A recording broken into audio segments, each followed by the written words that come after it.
This, as I'm sure most of you know, is a bayonet frog patch, one of the most iconic items in CS2. It has been a major focal point of the CS2 investing community over the past year because some people think it's going to be a great investment going forward. Most people know it has been a great investment already over the past year or so. And it's also going to be the center of this video today once again because it was involved in one of the most insane and crazy trades I have ever done. I am Jeremy, a CS2 investor, collector, and cash trader, and that's what we're going to be talking about in this video today. But of course, first, just want to mention my cash trading business and plug it real quick. If you are looking to sell any of your CS2 items and turn them into cold hard cash or crypto or any other payment method, you should definitely hit me up over on Twitter. It's going to be the first link in the description below. I'm buying pretty much anything and everything for the right price. Recently, we've bought knives, gloves, agents, cases, capsules, stickers, and even some patches like this one right here. So if you're looking to sell some stuff, turn in cash for a reasonable price, hit me up. We can probably get a deal done. And of course, you're helping support me, my channel, and my content, which I would appreciate a ton as well. With that being said, let's get right into this today. I want to show a lot of the stuff that I've been able to pick up over the past week or so. We'll get into this crazy bayonet frog trade here in a second, but some of the new pickups I have had, again, some of these are from cash trading, stuff that I'll be selling off probably recently quick or like semi quick once it comes off trade hold and stuff like that, and some of it's for my own personal collection or portfolio or whatever. But here is some of that stuff. I have picked up some Stockholm Contenders capsules. Again, I know that borderless sticker investing is not super hot right now. It's mostly really down, especially because Copenhagen is borderless once again. People are getting ready for Shanghai to probably be borderless once again as well. But Stockholm, I do think is, if I was gonna have to own any borderless stuff, Stockholm would be that stuff because it is a little bit older. It is a little bit more rare. It is a little bit cooler. It has foils. Stockholm has a little bit more going for it than, say, even Antwerp or Paris or Copenhagen. Obviously, Antwerp would be my second best choice, but, whatever. Paris, Copenhagen, I'm mostly staying away from for the time being. Paris is like a long-term hold for me, but Stockholm Contenders I do think is very cool. It's got Sharks, it's got Tyloo, it's got Entropic, Godsent, Virtus Pro. A lot of cool options here, and I do really like this Stockholm Contenders capsule. It's the one that I think it's a capsule other than Paris, obviously, but it's the next most capsule that I own the most of. Stockholm Challengers, I picked up some of these as well. This is all in a cash trade, so mostly I'll probably be selling off or opening or something sometime soon. Who knows? Stockholm Challengers, definitely not as cool anymore. This had a big come up during like the Mao's era, but Mao's is obviously just being reprinted so many times that the Stockholm Challengers is not that cool anymore, and definitely not something I'm all that interested in. The Movistar Riders and the Heroic stickers from this one are pretty cool. Big is okay, but other than that, this capsule kind of sucks now that Mao's isn't really that iconic, so no thank you. I'm mostly staying away from it, but like I said, I picked up in a cash trade, got them at a decent price. I'll pretty much buy anything if it's below market price. I did pick up this Tyloo Stockholm Hollow. Obviously, we have the Shanghai Major coming up. It's going to be in China. Maybe Stockholm stickers, maybe Tyloos are going to pump a little bit. Who knows? But either way, I think this sticker, it looks beautiful. It's a great looking sticker. People love it for crafts. People love it's a big red dragon. You know, what's not to like there? It's iconic. As long as Tyloo doesn't get any reprints or, new borderless stickers, I think it'll do well. And then the Entropic foil, like you said, obviously we haven't gotten foil stickers recently, so I do think foils from Stockholm can still be some good pickups, can still be some good holds. Obviously, it's borderless, and borderless has so much competition and so much supply right now that even the foils, is somebody really going to pay more for a foil when they can just pick up a paper or a hollow for a lot cheaper? No, not necessarily, but I do think borderless stickers will maybe have a return at some point in the future. I sold off a bunch of sticker capsule 2s recently, but I do have one of these left here that apparently hasn't sold. So here's that one sticker capsule 2. Obviously, people open this to go for that coveted crown foil. Really cool. I did get another Titan Hollow Cato 15. This is my second one. I have another one of this in the inventory. Obviously, anytime you can get a Titan sticker, it is going to be very sick. I love Cato 15s. I love the Titan brand. I love the blue color. I think Cato 15s are an insane investment right now. They're one of my favorite pickups. I have storage unit with not a ton, but a decent amount of Cato 15s in it. Like I said, I like Cato 15s. I like DreamHack 14s. I think a lot of these have a bright future ahead of them. Titan Hollow from Cato 15 is very cool. I got this Nomad Knife Slaughter. I think I want to say it's factory new. It is factory new. What is the float here? There's a 0.06, so not too crazy of a float or anything, but nice little knife. Factory new Nomad Slaughter. That's a cool pickup. One more trade I did here was I bought all these from the same same guy. I got these Sports Gloves Bronze Morph gloves. Anytime you can pick these up, always going to be cool. These are field tested at 0.18. I don't really love like the green and red together, but they're an okay pair of gloves. They're kind of cool. I think gloves, anytime you can get them, are cool.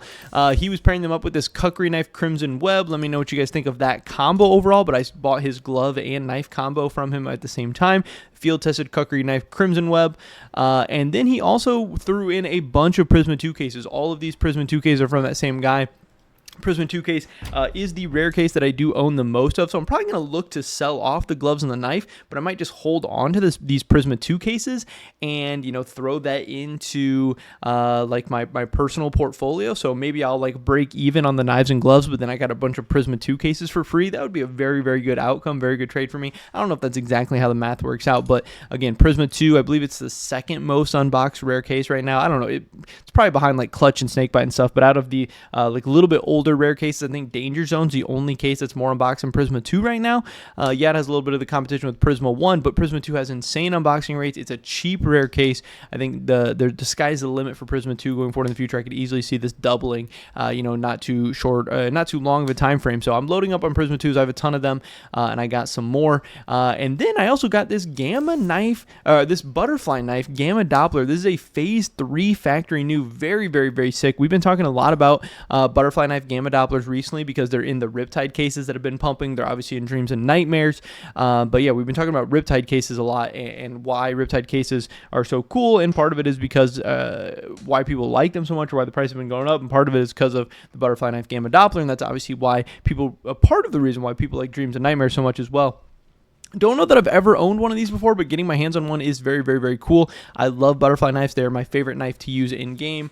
You know, inspecting it and hearing all the clicky noises and stuff. It's so addicting. I love it so much. And this is a very, very cool one. Obviously, I would have loved to get an emerald, but hey, a Gamma Doppler Phase 3 is still very cool. It's a sick knife. It's expensive. It's cool. It's fun. Whatever. But now let's get into this final trade. One of the most insane trades I've ever done. And like I said, I've been talking a lot about bayonet frogs recently because I actually own a couple of them. We can scroll down a little bit here and see these are my own personal bayonet frogs. This one right here, and then this one, and then also some bayonet frog patched agents. I have a couple more agents with bayonet frogs on them in my storage units. I think patched agents have a bright future ahead of them, but I think the bayonet frog patch and some of these other Riptide patches are going to do quite well as well. But again, these are the two bayonet frog patches that I own for my own personal portfolio, and I'm going to hold them, whatever. I'm going to see what they do going forward in the future. But now you can see here, I have 5 more. This brings my total inventory count to 7 bayonet frog patches. And these 5, it's so insane, all came from the same guy. So at first, this guy came to me and said, hey, I got a bayonet frog. Do you want to buy it? We figured out a price. We worked out a deal. Great. Then he came back to me and was like, hey, remember that bayonet frog I told you a couple days ago? I got another one. I can sell you at the same price. I said, great, let's do it. Sure. The first price I thought was fair. Let's get it done. Then he came back to me and he said, hey, I got another bayonet frog. Can we get a deal done? Sure, we did it. Then hours later, he came back to me and said, hey, I want to sell you 2 this time. These are the last 2 I have. This is all I got. I think he just kept kind of deciding if he was trying to cash out or if he wanted to cash out or if it was time or not. I don't really know what his thought process or decision was. So he ended up selling me 5 bayonet frogs in total over the course of a week. The first one isn't even tradable yet, so it's been less than 7 days where I bought all 5 bayonet frogs from him. Now again, I did want to add some patches to my personal collection and portfolio. I never wanted to end up with 7 bayonet frogs though, so most of these I will be selling off. So if you do see me selling some of these on like CS Float or other trading websites or whatever, don't be like, oh, germs, you know, pumping and dumping, blah, blah, blah. Like, no, these are cash trading. Generally, I keep my cash trading and my investing separate. Obviously, they're going to come into the same accounts, but yes, I do plan on still holding a couple bayonet frogs, but I do not want to hold 7 bayonet frogs. To me, that is just being over indexed or over leveraged into just one item that I don't believe in that much. I do believe in the bayonet frogs and I do believe in the Operation Riptide patches, but I want the biggest percentage of my portfolio to be in rare cases. You know, I think like right now my highest conviction by far is rare cases, and then below that it's like a mix of bordered stickers like Cato 15s, patches, and I don't even know. I guess those are the 2 main things from there. But I do want rare cases to be that number 1. So I don't want to have all of this money in just bayonet frogs. I would rather sell off a couple of these bayonet frogs that I got at pretty decent prices, and I should hopefully be able to sell and make a little bit of profit off of that, obviously. and index that into some more rare cases. I might sell these bayonet frogs and buy some more danger zone, buy some more Prisma 2, maybe buy some snake bite, something like that. And I think then I would at least feel way more comfortable.